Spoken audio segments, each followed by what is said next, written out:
c'est Alexia. Ça fait à peu près 1 mois et demi qu'on ne s'est pas vus. J'espère que vous allez bien. Bienvenue à tous ceux qui reviennent. Bienvenue également aux nouveaux et aux nouvelles.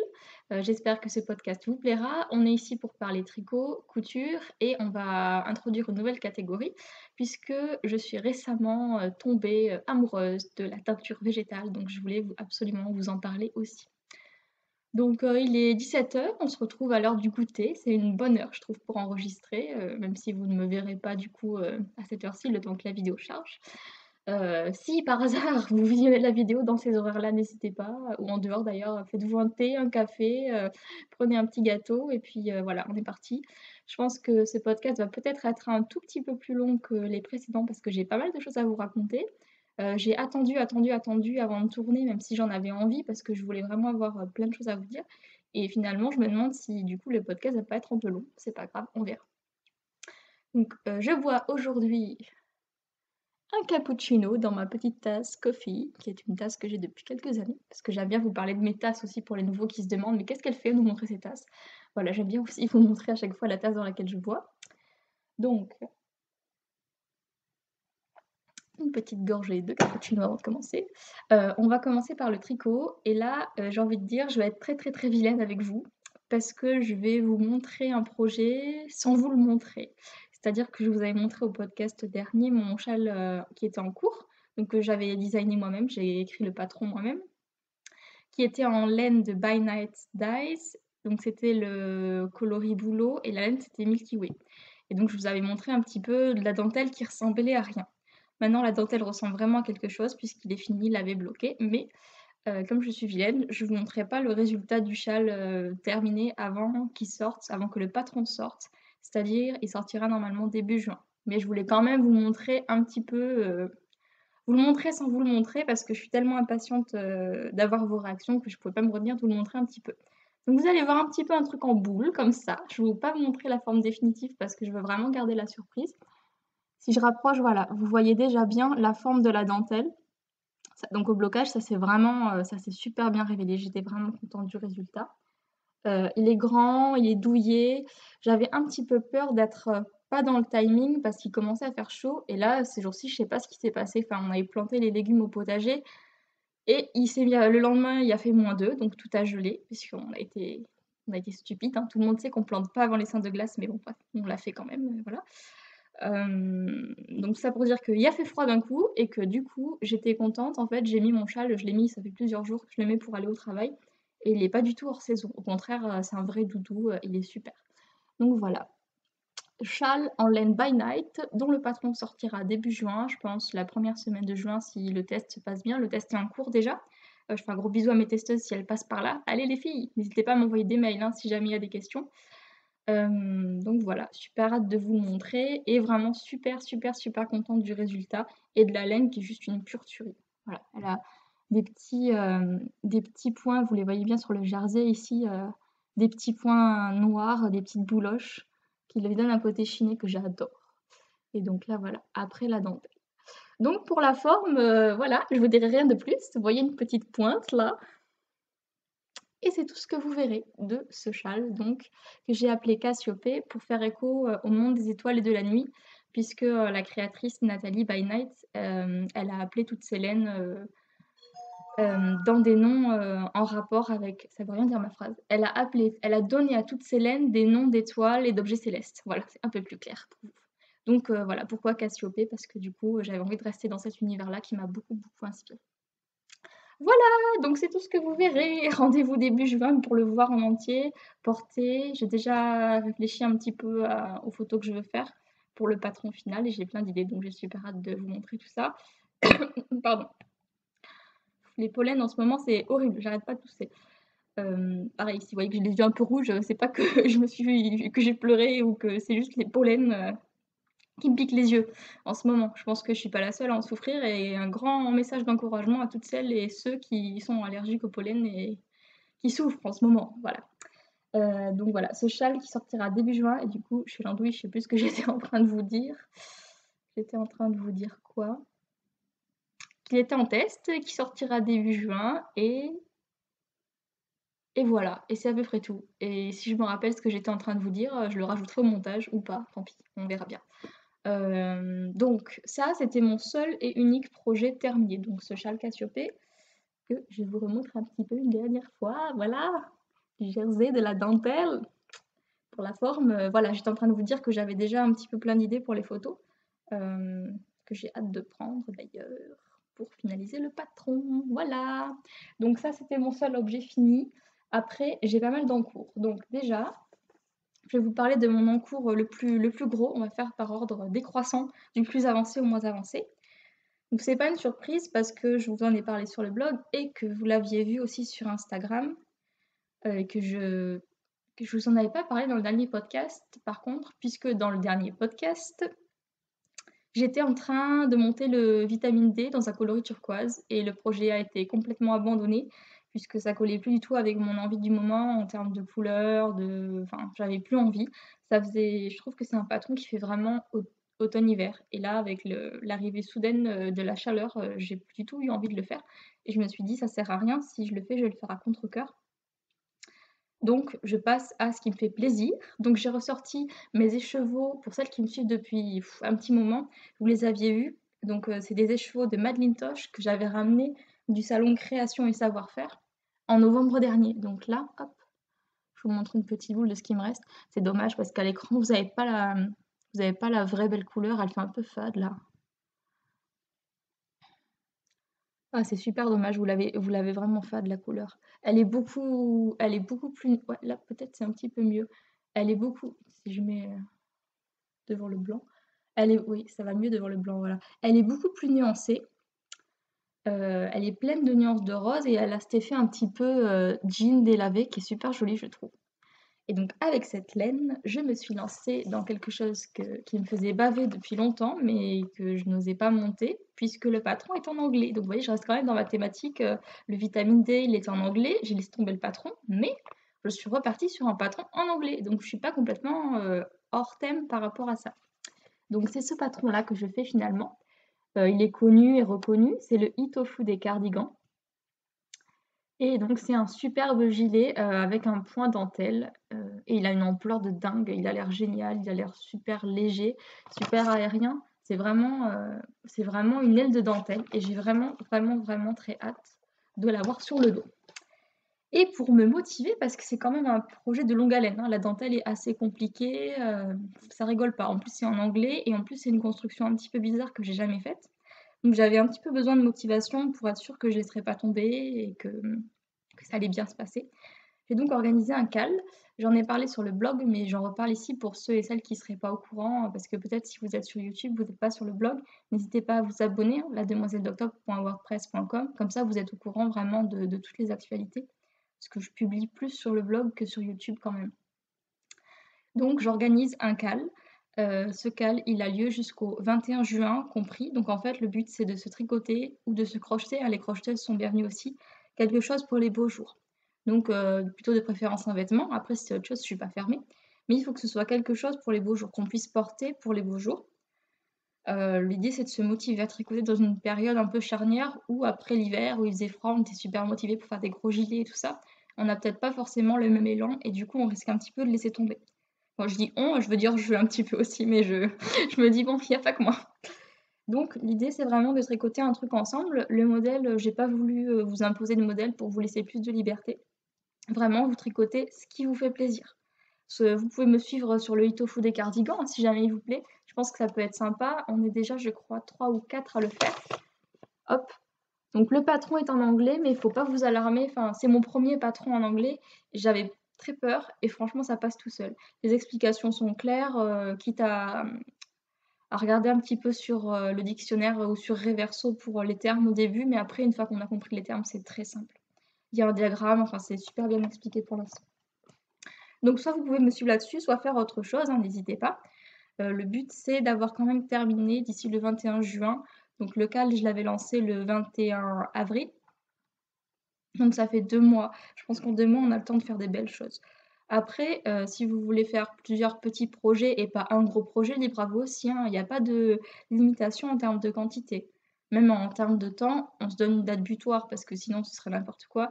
Mais si jamais vous m'envoyez une photo de votre truc le 22 juin, je vais pas vous, hein, je vais pas vous battre, hein, je vais pas vous taper dessus, c'est pas grave. L'essentiel, c'est vraiment de se motiver à tricoter ensemble. Je suis contente, pour l'instant, on est de plus en plus. Je suis contente de voir que ça vous motive et moi ça me motive aussi puisque du coup j'ai fini la première partie de mon étoffe des cardigans. Oh, je suis trop fière. Là, je suis fière parce que vous en voulez de la dentelle là? Regardez-moi ça, là! Donc elle est super longue. Je vous la montre d'un bout à l'autre. J'espère que vous voyez parce que moi je vois rien à travers les petits trous. Voilà! Donc une marée de dentelle. Je vous la montre de près. Là, je suis vraiment fière parce que c'est vrai qu'il y a 1 an ou 2, j'aurais été incapable de faire ça et là, à force, à force, à force, c'est vrai que j'arrive à faire des choses vraiment qui me plaisent. Donc je m'éclate, même si au début ça a pas été facile du tout parce que j'avais mis oh voilà, là on la voit super bien, elle est magnifique. Là, si j'arrive à avoir cette qualité de dentelle là sur tout le corps, franchement je suis fière de moi, quoi. Voilà, je m'envoie un peu des fleurs, mais c'est vrai que je la trouve tellement jolie et dans cette laine, c'est tellement printanier et c'est vraiment de saison. Donc là, en fait, ce gros rectangle de dentelle, c'est ce qui va devenir les manches. On commence par travailler les manches en une seule pièce.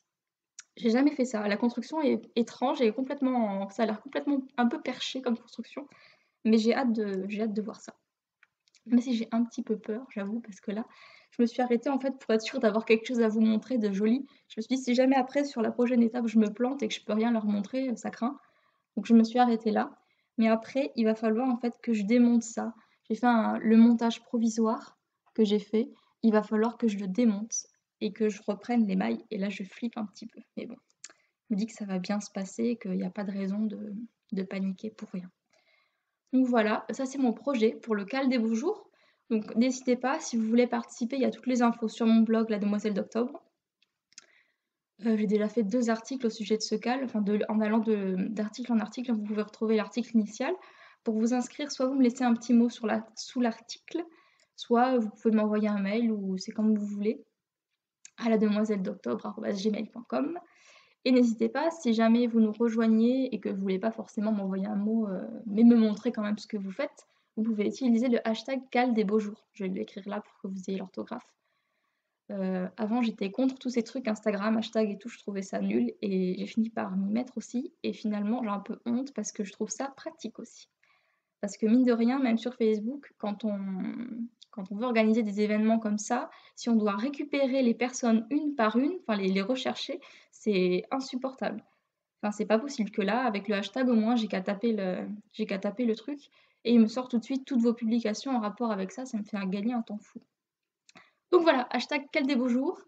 Venez, rejoignez-nous, ça va être super sympa, allez-y, tricotez des couleurs flashy, faites-vous plaisir sur les modèles. Sur la dentelle, si vous n'avez jamais fait de dentelle et que vous voulez commencer, c'est peut-être le moment aussi, de le faire à plusieurs. C'est vrai que c'est un peu rassurant de se dire qu'on peut demander aux copines si jamais, on a un problème. Là-dessus, n'hésitez pas. Dans chaque article, en fait, je mettrai un petit peu votre avancée en photo. N'hésitez pas à m'envoyer des photos si vous le souhaitez. Et comme ça, si jamais vous avez des problèmes, à m'en faire part aussi et comme ça je peux relayer ça sur le blog pour qu'on s'entraide, ça peut être chouette, je pense. Donc ça, c'était mon premier en cours et j'en suis pas peu fière, voilà. J'espère vraiment pas tout gâcher, à l'étape prochaine. J'espère que ça va bien se passer le démontage, du montage provisoire pour récupérer les mailles parce que cette dentelle, j'en suis folle. J'ai juste en plus, je trouve que ça me va plutôt bien la couleur. J'ai juste tellement, tellement hâte de le porter. Ah oui, si, un truc, important parce que c'est pas tout rose en fait l'histoire, hein.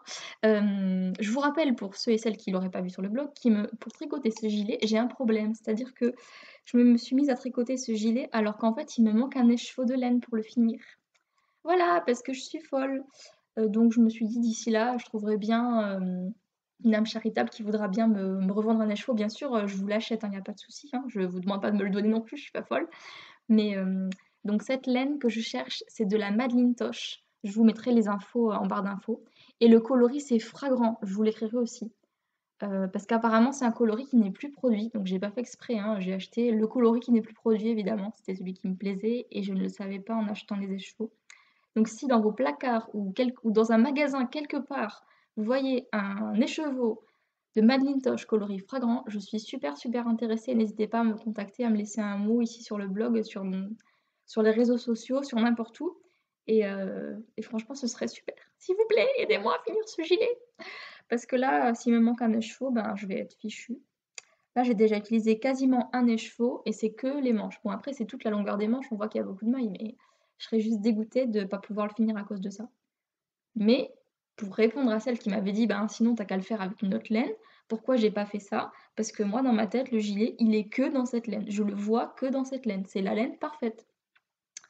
Donc je suis une bourrique et même s'il me manque un écheveau, je me lance quand même dans le gilet en me disant que je trouverais bien quelqu'un qui va pouvoir me dépatouiller. Voilà, s'il vous plaît, aidez-moi, aidez-moi, aidez-moi. Donc je vous la remontre une dernière fois la dentelle. Hem, j'ai même beaucoup, beaucoup, beaucoup galéré au début. J'arrivais pas à avoir une dentelle régulière, je me plantais, les trous étaient pas correctement positionnés parce qu'en fait, j'avais pas mis des marqueurs tout le long. Donc en fait, la petite révélation que j'ai eue, donc 8 ans après la guerre, mais voilà, ça c'est moi, c'est que pour arriver à faire une jolie dentelle, en fait, il faut mettre des marqueurs partout. Donc là, j'ai mis des marqueurs vraiment pour délimiter chaque motif de dentelle. Comme ça, je suis sûre, j'ai un plus petit nombre de mailles à compter entre chaque et je suis sûre de ne pas me tromper. Et c'est aussi pour ça que j'arrive à avoir quelque chose de bien régulier. Voilà, donc pour cette première, enfin, c'est pas la première partie, mais pour ce premier en cours, c'est fini. Donc Itofu des cardigans, je vous conseille le patron qui est super et puis bon, si vous hésitez par rapport à la dentelle, franchement n'hésitez plus, le patron il est super bien expliqué et franchement pour avoir ça, ça vaut bien le coup de se casser un peu la tête, je pense. Donc voilà, pour le cal des beaux jours, c'est tout. Ce premier en cours, il m'a pris beaucoup, beaucoup de temps, mais j'ai quand même eu envie attends, je me re-assieds correctement, voilà. J'ai quand même eu envie de monter autre chose, de monter des plus petits projets que je puisse emporter un petit peu avec moi, que ce soit sur la pause du boulot ou c'est tout parce qu'après quand je sors, je tricote pas trop sinon, mais des petites choses que je puisse ou si après une journée de travail, j'ai pas envie forcément de compter la dentelle et tout parce que c'est quand même fastidieux, j'ai voulu monter un truc simple. Donc là, vous allez revoir une laine je suis sûre que vous allez hurler parce que vous vouliez plus la voir. Et s'il vous plaît, ne criez pas. Je vous montre là et après je montrerai pas souvent le projet, c'est promis. Je vais pas vous casser la tête avec ça. Alors voilà, voilà mon second projet. Alors là, ça ressemble à rien pour l'instant.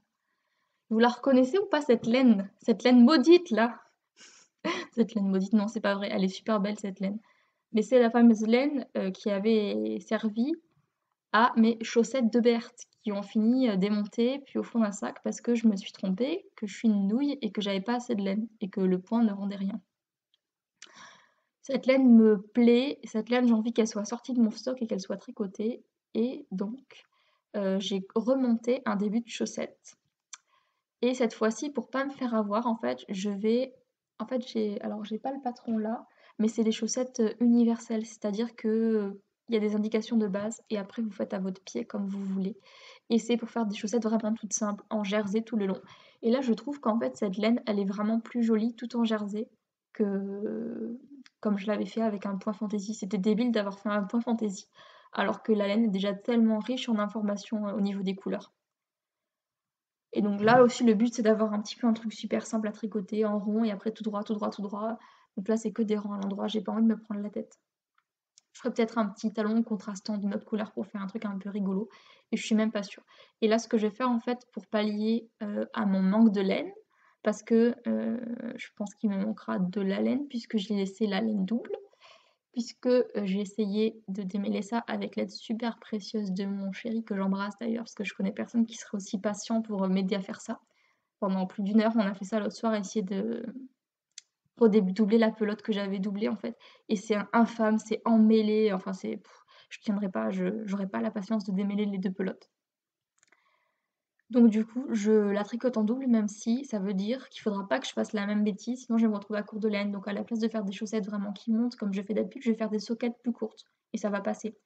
Puisque de toute façon, comme on est au printemps, bon, ça me fera une petite paire de chaussettes, pas trop montantes pour la mi-saison, ce sera pas plus mal pour le printemps et l'automne. Donc ça voilà, chaussettes, montées, je vous mettrai la référence du patron là parce que là je l'ai oublié sur mon bazar de table, je sais pas où il est. C'est, la chaussette universelle, je vous mettrai toutes les références en bas. Donc j'ai juste commencé à monter la pointe du pied. Bon ça monte bien, c'est facile, c'est juste des augmentations et là j'attaque la partie où ça va être tout droit. Donc il y a juste un petit peu de je m'interroge un peu sur le talon parce que c'est toujours là où je coince un petit peu, où je me retrouve avec des trous parce que je fais pas correctement les raccourcis. Mais à part ça, il y a aucune difficulté technique sinon. Voilà, donc c'est un petit peu mon projet, 0 cerveau pour me relaxer de la dentelle qui est quand même assez complexe, même si elle est super jolie. Donc en cours numéro 2, la petite, chaussette, qui va bien. Voilà et c'est promis, je vais les tricoter, aller jusqu'au bout et comme ça j'en parle plus de cette laine parce que je l'ai trop vue cette laine, j'ai juste envie qu'elle soit tricotée. Ensuite, encours numéro 3. Alors ça, c'est un encours, complètement imprévu et je suis folle puisque je me suis lancée dans un encours que je vais avoir même pas un mois pour terminer. Heu, ouais, je crois 3 semaines à peu près puisque, donc, j'ai appris, j'espère qu'elle regarde pas le podcast, mais je pense pas, donc je pense que je prends pas trop de risques, qu'une amie de ma maman organisait une baby shower, donc, encore un terme américain et bon voilà, en gros elle fait une fête puisqu'elle est enceinte, donc elle fait une fête avant son accouchement et ma maman m'a dit: «Ce serait bien que tu fasses quelque chose pour lui offrir». Donc moi j'étais super contente, j'ai dit: «Oui c'est sûr, ça me ferait plaisir et tout» parce que c'est quelqu'un de génial, donc j'étais contente de lui faire un cadeau. Donc je m'étais dit: «Je vais prendre quelque chose à lui faire pour sa chambre ou enfin pas du tricot ou de la broderie parce qu'en moins d'un mois, ça va pas être jouable, c'est trop court». Ça c'était la partie raisonnable de moi et puis il y avait la partie pas raisonnable du tout qui en général, gagne pas mal la bataille. Ah ben je me suis arrêtée au milieu d'un rang. Bon, je me suis arrêtée au milieu d'un rang. Donc voilà, le côté raisonnable, c'était de faire quelque chose pas en tricot ou broderie parce que c'est quand même long et que du coup, j'allais être super court sur les délais et le côté pas raisonnable, donc que j'ai suivi, c'était de me dire: «Ben, je vais faire un tricot». Puis j'ai pas pris un bonnet ou des chaussons, hein, parce que bon là, pour un bébé, ça peut aller super vite, surtout pour un nouveau-né, c'est tellement petit que du coup, c'est très rapide. J'ai pris un gilet, voilà! Puis comme je suis maso et que je veux quand même que, qu'elle puisse lui mettre, un moment, j'ai pas fait un gilet pour 1er-né, vraiment juste pour les premiers jours et après le bébé est trop grand donc il peut plus le mettre. Je me suis lancée dans un petit gilet en 12 mois, comme ça je me dis qu'elle pourra quand même en profiter un petit peu. Et donc je vais vous montrer le modèle qui est un modèle gratuit disponible sur Ravelry, qui est pas mal, même si les explications honnêtement, des fois on patauge un peu dans la semoule, mais bon je vais pas trop critiquer que le modèle est gratuit, c'est déjà très bien. C'est le modèle Lila Cloud. Donc par contre la photo est toute petite, j'espère que vous verrez. Voilà. C'est un super petit gilet pour petite fille, donc un super gilet pour petite fille, puisque c'est une petite fille, ce bébé. Il va naître donc dans l'été. Voilà, un petit gilet avec du point dentelle et le col qui est fait au point mousse. Tant pis si je bafoue, j'ai décidé que ce podcast, il va être tourné en one shot, donc voilà, ce sera plus naturel et puis ça arrive à tout le monde de bafouiller. Donc pour le réaliser, comme normalement cette petite fille, elle doit naître au mois de juin, je crois, donc ce sera l'été, j'ai choisi un coton, voilà, que vous aviez vu il y a longtemps dans la vidéo que j'avais fait sur mon stock. Je vous avais montré que j'avais 2 pelotes comme ça de coton fil d'art que j'arrivais absolument pas à tricoter en fait parce que le coloris, il est beaucoup plus flash, dans la réalité que ce que vous le voyez là. Vous le voyez pas alors qu'en fait c'est du rose, mais du rose qui arrache la rétine. J'arrivais absolument pas à me dire que j'allais me tricoter quelque chose là-dedans, même un accessoire, je trouvais que c'était vraiment trop flash. Par contre, pour une petite fille, je pense que là, c'est top. Donc coton fil d'art et donc là, bon, ça va pas être pratique pour vous montrer, je me suis arrêtée en plein milieu d'un rang. Bon, je vais vous montrer quand même, c'est pas grave, je vais essayer de pas perdre les mailles, hop. Voilà, de toute façon, il y a pas grand chose à voir, hein, j'en suis au début, enfin j'ai commencé avant-hier, j'ai déjà tout démonté une fois, enfin tout, j'ai déjà démonté 20 centimètres une fois. Il faut qu'il soit fini dans 2 semaines, mais bon, à part ça, je verrai bien. S'il n'est pas fini à temps, je l'enverrai par la poste. Donc voilà, encore du rose. Donc je suis dans une phase rose. Je crois que ça, c'est la faute de ma tricopine Rose Mine. Avant de la connaître, j'aimais pas le rose. Maintenant, j'arrête pas de tricoter du rose tout le temps. Donc là, c'est juste le col en fait. De nouveau, j'ai fait comme sur le Hitofude. Je mets des marqueurs partout, puisque de nouveau, il y a un motif de dentelle. Là, je suis en cours en fait. Je viens de commencer le premier motif dentelle, même si là, vous le voyez pas bien. Euh, voilà. Ça me sert un petit peu à rien de vous le montrer comme ça, parce que c'est vrai qu'il n'y a pas grand chose à voir comme c'est le tout début. Mais là, en gros, j'ai monté le début du col. Donc c'est un modèle de gilet qui se tricote en rond. Il n'y a pas de couture du tout. Et franchement, ça monte vite, ça monte vite, ça monte vite. Je pense que j'aurai assez de laine, j'ai 2 pelotes, j'en suis au tiers du gilet, je pense que j'aurai assez et sinon, ben, je verrai pour le faire peut-être, en bicolore. J'ai pas mal de laine dans mon stock qui pourrait coller avec. Donc voilà, ce petit modèle Lila Cloud, je vous le remontre. Je sais pas si vous voyez, il y a un petit motif le petit motif de dentelle, en fait, c'est comme des petits losanges de dentelle. Enfin, c'est super mignon avec des petites manches ballons. Je trouve ça adorable. Je me dis que ça devrait aller super vite à tricoter parce que bon, c'est vrai que une encolure adulte, je serais encore en train de faire le 4e rang que là j'ai déjà monté 10 centimètres. C'est ça qui est bien avec les tricots de layette, c'est que ça va super vite. Voilà, côté en cours de tricot, c'est tout.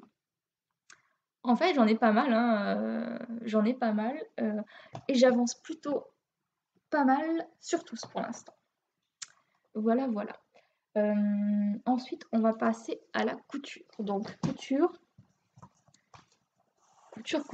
J'ai décidé de me remettre à la couture puisque dans ma garde-robe, il y a environ 60% de trucs qui me vont plus et 30% de trucs qui ne me plaisent plus. Donc, il reste pas grand-chose. Si vous faites le calcul, il reste pas grand-chose à mettre sur le dos. Puisqu'il y a plein de choses dans lesquelles je rentre plus et il y a plein de choses dont les coupes, ça me met pas du tout en valeur. Donc, mission de cette année 2017 et des années à venir, me faire une garde-robe qui me ressemble parce que c'est pas toujours évident de trouver dans le commerce des habits qui soient à son goût. Moi, j'ai des goûts un peu casse-pieds, je pense. Donc, j'ai refait tourner la machine et je me suis fait plaisir. Je me suis acheté de nouveaux patrons, dont celui-là. Alors, c'est le Botanic Trousers, donc le pantalon botanique. Vous avez vu, j'ai un superbe accent anglais, c'est magnifique. Donc, le pantalon botanique de Pauline Alice. J'avais déjà testé de cette marque-là, la robe Seda, qui était très chouette. Et d'ailleurs, je vais bientôt m'en faire une version été. Donc, ce qu'il faut savoir, moi et les pantalons, ça fait deux. C'est-à-dire que je suis quelqu'un qui porte très très très peu de pantalons. Si je porte des pantalons, c'est vraiment pour le travail ou parce que je déménage ou parce que je vais faire quelque chose de salissant ou parce que je vais en randonnée. C'est vraiment pour moi un habit utilitaire et pas du tout un habit qui me plaît, enfin joli pour moi, voilà. Autant j'adore les robes, les jupes, autant je trouve que le pantalon ne me met pas du tout en valeur. J'en porte donc très peu et je le trouve pas confortable aussi. Me jetez pas des pierres, hein, je sais que c'est bizarre de dire ça au XXIe siècle, mais moi je suis pas très pantalon. Et là, je me retrouve à coudre un pantalon. Mais oui, c'est incroyable. Et je me retrouve à coudre un pantalon, mais en fait, vous voyez, si je vous le montre comme ça de loin, vous croyez presque que c'est une jupe, parce que c'est un pantalon qui est vraiment, vraiment très large. En fait, c'est un petit peu ce qu'on appelait avant les jupes culottes, que j'adorais porter quand j'étais petite d'ailleurs, tu sais, je me souviens bien. Et ma maman, elle me confirmera ça si elle me regarde. Tu me confirmeras ou pas si je portais des jupes culottes quand j'étais petite. Donc c'est cette forme qui m'a plu parce qu'en fait du coup les jambes sont tellement larges que ça se rapproche vraiment de la jupe et on voit pas très bien sur la photo mais la taille est vraiment haute et ajustée. C'est une coupe un petit peu rétro que j'adore. Et donc finalement je me suis retrouvée à coudre un pantalon. Donc je vais vous montrer où j'en suis. Donc ce pantalon, je le couds dans un tissu qui m'a coûté 3 € les 3 mètres. Donc prix imbattable puisque c'est un tissu que j'avais chiné lors d'un vide-grenier. Il y avait une dame qui avait un stand avec quelques rouleaux de tissu qu'elle vendait vraiment pour une bouchée de pain. Donc je me suis dit, allez, on va se faire plaisir, ça coûte pas grand-chose. Je sais pas si je peux vraiment bien vous le montrer parce que là, en plus je l'ai sur l'envers. Alors attendez, je vais essayer de vous le retourner. Opération kamikaze parce que j'ai des épingles encore partout. C'est juste pour vous montrer que je l'ai commencé un petit peu. Si pendant ce temps-là, vous voulez boire une gorgée de thé ou de café, ou c'est le moment là. Hop. Donc j'en suis.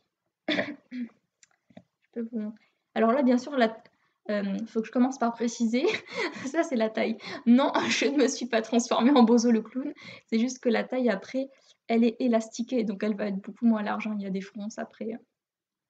Parce que là, quand on voit ça, on se demande... C'est bien pour moi le pantalon, oui, oui. Donc, hop. Donc là, on voit que j'ai piqué Bon, il est froissé, hein, je suis désolée, je ne l'ai pas repassé avant de vous le montrer. Ça va peut-être pas donner grand-chose, c'est juste pour vous le montrer un petit peu en cours parce que ça me faisait plaisir de vous le montrer. Donc il y a des pinces à la taille. Là, on va venir monter la ceinture élastique. Et après, donc voilà, hop, on a les jambes qui sont super larges. Donc ça va faire super cracra. Je pense que vous verrez pas grand-chose, mais bon, c'est pour vous montrer que voilà, il est en cours. Donc on a aussi des poches. Moi j'ai fait les poches pas contrastantes, hein, je les ai faites de la même couleur. On a des poches de chaque côté.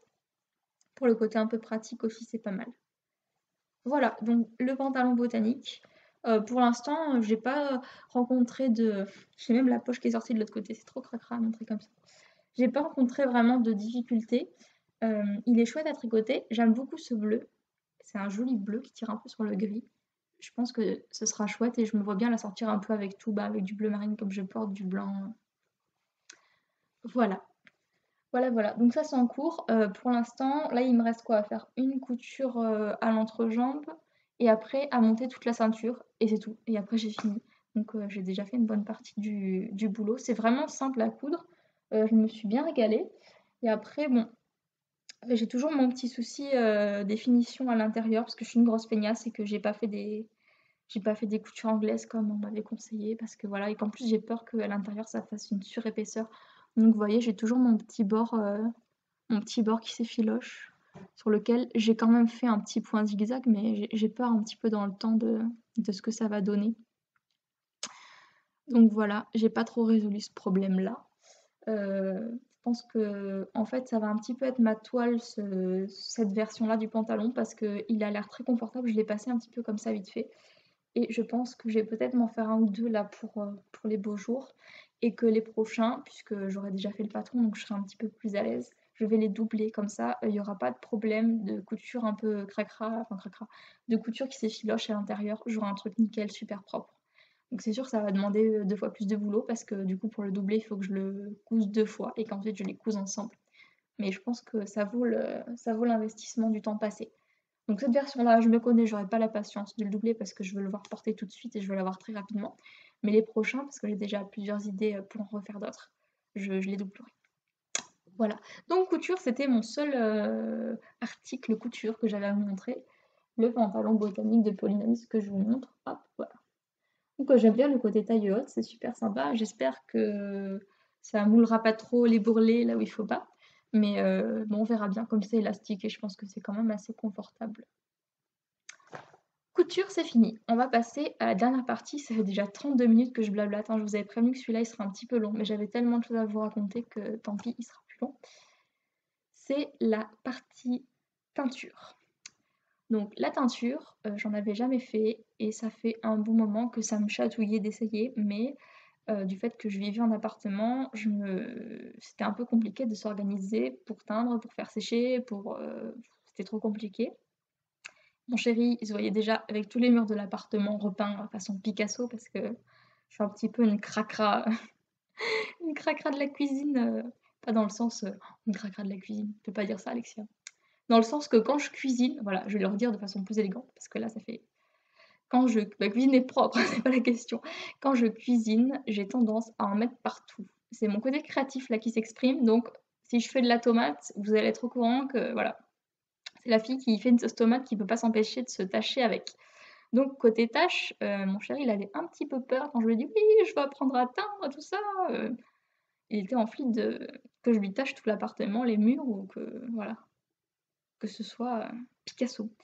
Donc du fait aussi que j'avais ce problème de pas pouvoir faire sécher les écheveaux correctement, j'ai attendu, attendu, attendu et je me suis dit: «Bon, tant pis, le jour où j'habite en maison, là, j'aurai plus, l'organisation pour le faire». Et puisque depuis l'été dernier, j'habite une maison, il y avait plus d'excuses pour pas tenter. Surtout que depuis que je regarde les podcasts de By Night, qui est une super teinturière végétale, j'avais trop envie de tenter et j'avais super trop envie de tenter surtout ce qu'elle conseille, enfin, ce par quoi on débute en général, c'est la teinture à l'oignon. Donc en fait, le but, enfin, vous collectez, toutes les pelures d'oignon que vous pouvez dans un grand sac pendant un petit moment. Ensuite, vous mettez ça à bouillir, à cuire, ça vous fait une décoction d'oignons, vous filtrez, vous faites tremper votre laine et bam, ça teint la laine. Donc c'était ma toute première teinture, j'en suis super trop contente et voilà, je vous la montre. Donc là pareil, côté couleur, ça va être dommage parce que le rendu il est pas fidèle à ce qu'il est en réalité. Vous le voyez un peu orange alors qu'en fait c'est plus rosé que orange. Donc ça, c'est un écheveau que j'avais acheté et que j'ai reteint. Il était rose vraiment barbe à papa, rose Barbie. Et je me voyais pas du tout le tricoter finalement, même si j'aime le rose maintenant, je vous l'ai montré, mais ça dépend lequel. Je me vois pas porter tous les roses. Donc celui-là, je l'ai reteint avec de l'oignon et j'ai obtenu ceci. En plus, le fil, il fallait absolument que je tricote parce que c'est une merveille de douceur. Je crois qu'il y a de la soie dedans, enfin c'est un fil de tuerie. Mais donc il fallait que je le reteigne. Ça me fait un magnifique collier. Voilà, donc avec de l'oignon, donc c'est assez long, puisqu'il faut compter d'abord, le temps que l'oignon cuise en fait. Il faut cuire les peaux d'oignon dans l'eau, dans un grand volume d'eau. Ensuite, il faut laisser refroidir ça pendant au moins 24 heures, donc on fait que ça fasse une sorte d'infusion d'oignon et ensuite quand on a fait ça, là, on refait cuire avec l'écheveau dedans, en surveillant la température que ça ne monte pas trop haut parce que sinon ça va feutrer la laine, ça va l'abîmer. Et ensuite, on laisse encore reposer au moins 24 heures. Donc en gros, il vous faut au moins 2 jours, c'est assez long. Et c'est vraiment, c'est ce qui me plaît en fait. Pourquoi j'ai fait de la teinture végétale comme ça et pas juste acheter, les teintures en poudre comme ça se fait. On balance les poudres dans l'eau et c'est fini et on n'a pas à attendre comme ça. Pour moi, c'est vraiment l'intérêt de teindre avec des végétaux, donc teinture 100 naturelle, sans ajout chimique ou enfin, on sait vraiment ce qu'on utilise et c'est aussi la valorisation de nos déchets, en fait, des choses qu'on jetterait, qui sont pas enfin, qu'on considère comme des déchets puisqu'on les jette, alors qu'en fait, on peut leur trouver une seconde, utilité, comme les peaux d'oignon. Puis là, c'est là que je me suis rendu compte à quel point on jetait, parce que le nombre de peaux d'oignon que j'ai récupérées et qui, en fait, m'ont servi à faire autre chose. Donc c'est cette idée-là aussi qui me séduit vraiment dans la teinture végétale. C'est l'idée de récupérer quelque chose de naturel et d'en faire autre chose, enfin, vraiment de l'exploiter au maximum. Donc voilà. Teinture à l'oignon, c'est facile, si vous voulez vous amuser, n'hésitez pas. Je vous mettrai le petit lien en bas, du podcast dans lequel Nathalie parle de sa façon de faire à elle, qui est assez sympa, je trouve. Enfin, que j'ai testé et que j'approuve en tout cas. Merci Nathalie. Voilà, donc ça, premier à-chaud teint à l'oignon.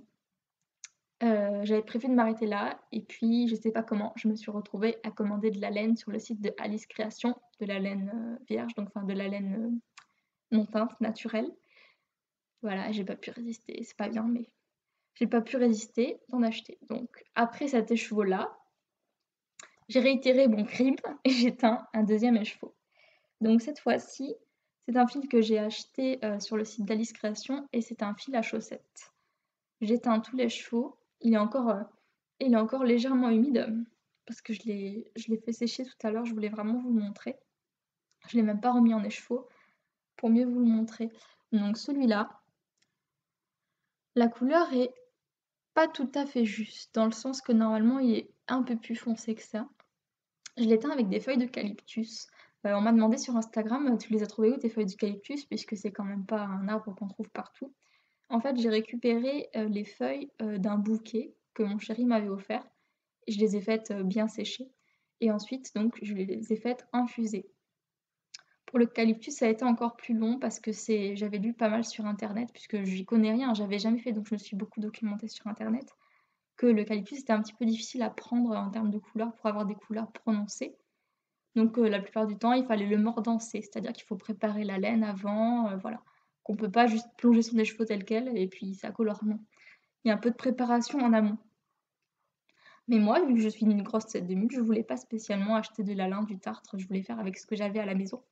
Donc, j'ai fait infuser mon eucalyptus et après qu'il ait infusé un moment, j'ai mis un petit peu de vinaigre dans ma grosse cocotte.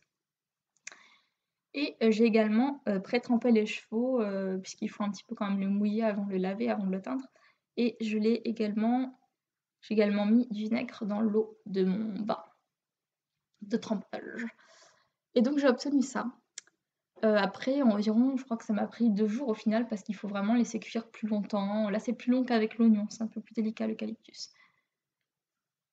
J'étais super surprise parce qu'en fait, je m'attendais pas à avoir une couleur aussi prononcée avec l'eucalyptus. J'avais vu que les couleurs étaient, assez, pâles en fait. Donc je m'attendais à un truc tout discret et en fait, ça a vraiment donné une jolie couleur. Mais vous le voyez bien et ça, c'est pas l'écran qui bug, il y a un dégradé. Vous le voyez là en bas, cette espèce de tache grise. Ça, c'est parce qu'une fois que mon écheveau a été teint à l'eucalyptus, rincé, tout ça, j'ai pas eu envie de m'arrêter là. J'ai eu envie de faire un test et de faire autre chose à ma laine. puisque j'ai envie en fait d'avoir des taches dessus pour pas que ce soit tout uni. Je voulais un petit peu faire une sorte de dégradé. Et donc j'ai pris sur le site d'Alice Création, j'ai acheté de la laine et j'ai pas pu m'empêcher d'acheter aussi également un peu de fleurs d'hibiscus. Parce que tout simplement j'en ai pas du tout par chez moi. Parce que moi mon but c'est pas, je trouve ça bête d'acheter des fleurs en fait ou des arbres alors qu'on a tellement de nature autour de soi. C'est un peu stupide de pas aller se servir à la fin, de pas aller à la source puisqu'on a on a quand même plein de ressources à portée de main. Mais j'ai pas pu résister parce que les fleurs d'hibiscus c'est violet, c'est rosé, c'est super joli. Dès qu'on les met dans l'eau devient toute violette. Et donc naïvement, je croyais que en mettant donc des fleurs d'hibiscus, j'allais avoir des taches violettes. Donc en fait, ce que j'ai fait, c'est que mon écheveau, une fois qu'il a été rincé et essoré, j'ai quand même laissé un petit peu d'eau dedans, qu'il soit mouillé. J'ai mis, je vous mettrai peut-être une photo là si j'y pense, parce que j'ai pris une photo pendant que je le faisais. J'ai mis plein de petites fleurs d'eucalyptus, pareil que j'avais un petit peu trempées dans l'eau. J'ai roulé, j'ai fait un gros boudin dans du film plastique et j'ai laissé comme ça toute la nuit. Puisque je pensais en fait que ça allait vraiment faire des taches violettes sur mon écheveau. C'est ce que je voulais avoir. Et j'ai eu quelque chose de complètement différent de ce que j'attendais, mais que j'aime beaucoup finalement. Donc là, vous voyez, en fait, il y a des endroits. Alors, je sais pas si ça se voit ou pas. Je vous retrouve un endroit où il est parce qu'il n'y en a pas partout. Parce que j'ai mis ça de façon tellement aléatoire que je le trouve plus. Là. En fait, il y a des endroits, là vous le voyez, où ça m'a fait comme des taches grises. Ça a comme décoloré mon écheveau. Alors je m'attendais pas du tout à ça. Et puis il y a des endroits où c'est plus rosé. Alors je vais vous montrer d'un bout à l'autre, comme ça on tombera peut-être sur un bout un peu rosé, violet ensemble. Où est-ce qu'il est? Je l'ai vu tout à l'heure quand je l'avais plié. Je l'ai perdu. Ah, il est devant moi là. Donc ça, eucalyptus et ensuite hibiscus. Voilà. Oh, c'est dommage, je crois que c'est tellement discret qu'en fait ça passe pas à la caméra. Vous le voyez ou pas? Il y a comme des micro-taches rosées. Ah, vous le voyez pas? Faudra me faire confiance sur ce coup-là. Peut-être si je vous l'approche vraiment. Vous le voyez là? Non, ça se voit pas du tout. Bon, c'est dommage. Voilà, en tout cas, il y a voilà, comme des traces un petit peu grisées et des taches un petit peu rosées. C'est pas exactement ce que j'aurais voulu, parce que moi j'aurais voulu vraiment qu'il y ait des grosses plages très roses, mais bon, en teinture, quand on débute comme ça, on peut pas trop savoir, ce que ça va faire et c'est ce qui me plaît aussi. Je me documente, mais je me documente pas à 100 parce que je veux vraiment garder le côté surprise de la teinture. Voilà, donc mes 2 premiers essais de teinture végétale et pas les derniers puisque j'ai envie de continuer. Ici, teinture à l'oignon, teinture à l'eucalyptus. Vous avez l'impression qu'elles se ressemblent, mais en vrai, celle-ci est beaucoup plus vers le marron que celle-ci qui est beaucoup plus vers le rosé. Voilà. Donc là, on voit bien que sur celui-là, il y a un petit côté gris qu'il n'y a pas sur l'autre et c'est l'eucalyptus qui a fait ça. Donc j'ai hâte de les tricoter, donc ceux-là forcément puisque c'est du fil à chaussettes, ça va devenir des chaussettes et c'est pas à l'abri que si jamais ça me prend, je refasse des expériences encore dessus sur le même écheveau pour essayer d'avoir des taches ou enfin, il est pas au bout de ses peines celui-là, je vais je vais encore un petit peu m'amuser avec. Mais bon, celui-là, il est très bien, j'y touche plus. Oignon, très joli la couleur, j'adore. Voilà, donc c'est tout pour mes essais de teinture végétale. J'adore et franchement, j'ai super hâte de continuer à tester, j'adore vraiment l'idée voilà, de me dire que c'est quelque chose de 100 naturel et le fait de prendre le temps aussi, c'est vrai que ça peut paraître effarant le temps que ça prend parce qu'il faut enfin au moins 2 jours, des fois il faut plus longtemps encore pour teindre. Mais je pense qu'on est dans une société où on va toujours plus vite, trop vite et si on prenait un peu plus le temps, voilà, tout simplement s'arrêter, ce serait pas plus mal. Donc j'ai décidé, donc via la teinture végétale, de prendre le temps et peut-être qu'en prenant le temps aussi, on aurait vraiment la vraie valeur du temps. C'est très philosophique aujourd'hui ce podcast. Voilà, j'avais envie de finir là-dessus. J'espère que ça vous aura plu. Il est un petit peu plus long puisqu'on est à 45 minutes, mais voilà, j'espère que vous l'aurez pas trouvé trop long, sinon j'en suis désolée, mais j'avais tellement de choses à vous raconter que c'est comme ça. Il fallait que je vous les dise. N'hésitez pas à me mettre des petits mots pour me donner votre avis. J'ai rempli mon pari puisque ce podcast est tourné en one shot. Je n'ai pas coupé la caméra du tout. et puis voilà, et puis c'est comme ça et je pense faire comme ça également pour les prochains parce qu'après tout, c'est mieux au naturel. Donc et en plus, je crois que du fait que j'ai pas coupé, j'ai dit: «Moins voilà», à part là, ces dernières phrases, mais j'ai dit: «Moins voilà» que d'habitude, donc ça m'enlève ce tic verbal, donc c'est super. Fin de ce podcast, n'hésitez pas à me laisser des petits mots en bas de la vidéo pour me dire ce que vous en avez pensé. N'hésitez pas à nous rejoindre pour le Cale des beaux jours, donc qui se tient jusqu'au 21 juin pour faire un projet tricot, un projet crochet, plusieurs projets, c'est vous qui voyez. Et j'ai super hâte, enfin, je vous le remontre, de vous montrer en vrai, fini en entier, mon châle Cassiopée en laine by night. Voilà, donc rendez-vous, début juin. Je pense qu'on se retrouvera pas entre-temps. Je pense que le prochain podcast, ce sera pour vous montrer ça vraiment dans toute sa splendeur. Donc c'est dans un mois. Je pense qu'un podcast par mois, c'est pas trop mal. Et normalement, j'aurai aussi bien avancé mon Itofu des cardigans et peut-être fait d'autres essais de teinture, c'est à voir. Je vous embrasse, merci d'avoir passé, ce moment avec moi, presque une heure, cette presque heure, je vais dire, avec moi. Je vous fais plein de bisous, bon tricot, bon crochet, quoi que vous fassiez. N'hésitez pas à m'en parler si vous souhaitez également dans les commentaires, ça me fait toujours plaisir et si vous souhaitez en savoir un petit peu plus sur mon univers et sur ce que je fais, rendez-vous sur mon blog lademoiselledoctobre.wordpress.com. Plein de bisous à tous!